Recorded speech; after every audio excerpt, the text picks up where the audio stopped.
లోక్సభ ఎన్నికల్లో కాంగ్రెస్ వైఫల్యాలపై ఆ పార్టీ అధిష్టానం ఏర్పాటు చేసిన కురియన్ కమిటీ ఇవాళటి నుంచి తన పని ప్రారంభించబోతుంది.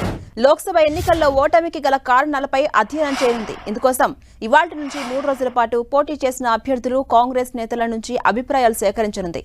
ఇందులో భాగంగా ఇవాళ లోక్సభ ఎన్నికల్లో పోటీ చేసిన అభ్యర్థులతో కురియన్ కమిటీ భేటీ కానుంది. ఇప్పటికే పార్లమెంట్ ఎన్నికల్లో గెలిచిన ఓడిన 17 మంది అభ్యర్థులకు పిలుపెళ్లింది. వీరితో ఇవాళ కురియన్ కమిటీ ఉదయం 10 గంటల నుంచి సమీక్షలు జరపబోతుంది. ఒక్క అభ్యర్థికి 30 నిమిషాల సమయం కేటాయించారు. గెలుపు ఓటములకు కారణాలు, కాంగ్రెస్ నేతల సహకారం, ఎక్కువ సీట్లను గెలుచుకోలేకపోవడానికి కారణాలను తెలుసుకోబోతోంది. అటు అభ్యర్థులు కూడా కురియన్ కమిటీకి తమ వాదనలు వినిపించడానికి రెడీ అయ్యారు. ఇదే అంశంపై మరింత సమాచారం మా ప్రతినిధి ప్రతాప్ అందిస్తారు. ప్రతాప్, ఇవాళటి నుంచి కురియన్ కమిటీ తన పనిని ప్రారంభించబోతోంది. లోక్సభ ఎన్నికల్లో కాంగ్రెస్ వైఫల్యాలకు గల కారణాలను అధ్యయనం చేయబోతోంది. అప్డేట్స్ ఏంటి?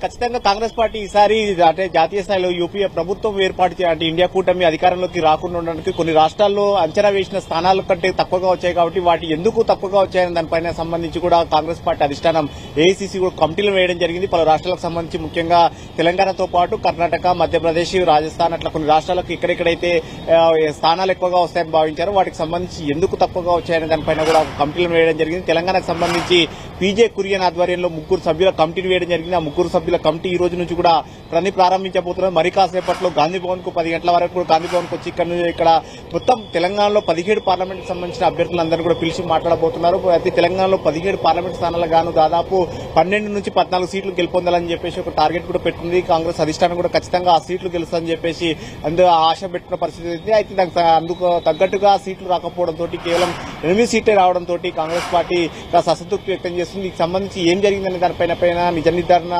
చేసుకునేందుకు ఏఐసీసీ ఆధ్వర్యంలో కమిటీ వేయడం జరిగింది. ఏఐసీసీ ఆధ్వర్యంలో వేసిన కమిటీ కురియన్ ఆధ్వర్యంలోని 3 సభ్యులు కూడా నిన్న రాత్రి హైదరాబాద్ రావడం జరిగింది. వారి బరికాసేపట్లో గాంధీ భవన్ కు వచ్చి మొత్తం ఏ నియోజకవర్గాలకు సంబంధించి ఏ విధంగా జరిగిందనే దానికి సంబంధించి కూడా డిస్కషన్ చేయనున్నారు. ముఖ్యంగా ఉదయం 10 గంటలకు సికింద్రాబాద్ తో మొదలు పెట్టుకుంటే మొత్తం అన్ని పార్లమెంటుకు సంబంధించిన అభ్యర్థులందరూ కూడా పిలిచి మాట్లాడే అవకాశం ఉంటుంది. ఆయా పార్లమెంటు పరిధిలో ఏం జరిగింది, ఎలాంటి ఈక్వేషన్స్ చోటు చేసుకున్నాయనే దానిపైన కూడా డిస్కషన్ చేయనున్నారు. ఒక్కొక్క అభ్యర్థిని దాదాపు అరగంట పాటు డిస్కషన్ చేయనున్నారు. మొత్తం రాత్రి 7:30 గంటల వరకు కూడా ఇక్కడే మొత్తం అన్ని 17 పార్లమెంట్ కి సంబంధించిన అభ్యర్థులందరూ కూడా గాంధీ భవన్ కు పిలిచి మాట్లాడతారు. ఈ రోజు మాట్లాడిన తర్వాత అవసరం అనుకుంటే రేపు కొన్ని చోట్ల కూడా ఫీల్డ్ లోకి వెళ్లి కూడా కొన్ని నియోజకవర్గాలు కూడా పర్యటించాలని కూడా కాంగ్రెస్ పార్టీ భావిస్తుంది. అక్కడ ఆయా స్థానాలకు సంబంధించి కూడా కొన్ని చోట్ల లోకల్ గా ఎమ్మెల్యేలు సహకారం అందించలేదని కూడా ఆలోచన చేస్తున్నారు. కాబట్టి ఇక్కడెక్కడ ఎలాంటి పరిస్థితి నెలకొందనే దానిపైన కూడా డిస్కషన్ చేయడం. దీనికి మొత్తం అభ్యర్థులు అదేవిధంగా నేతలు చెప్పిన వాటిని అన్నింటినీ కూడా క్రోడీకరించిన తర్వాత ఒక నివేదిక రూపొందించి వాటిని పార్టీ అధిష్టానానికి అందజేయనున్నారు.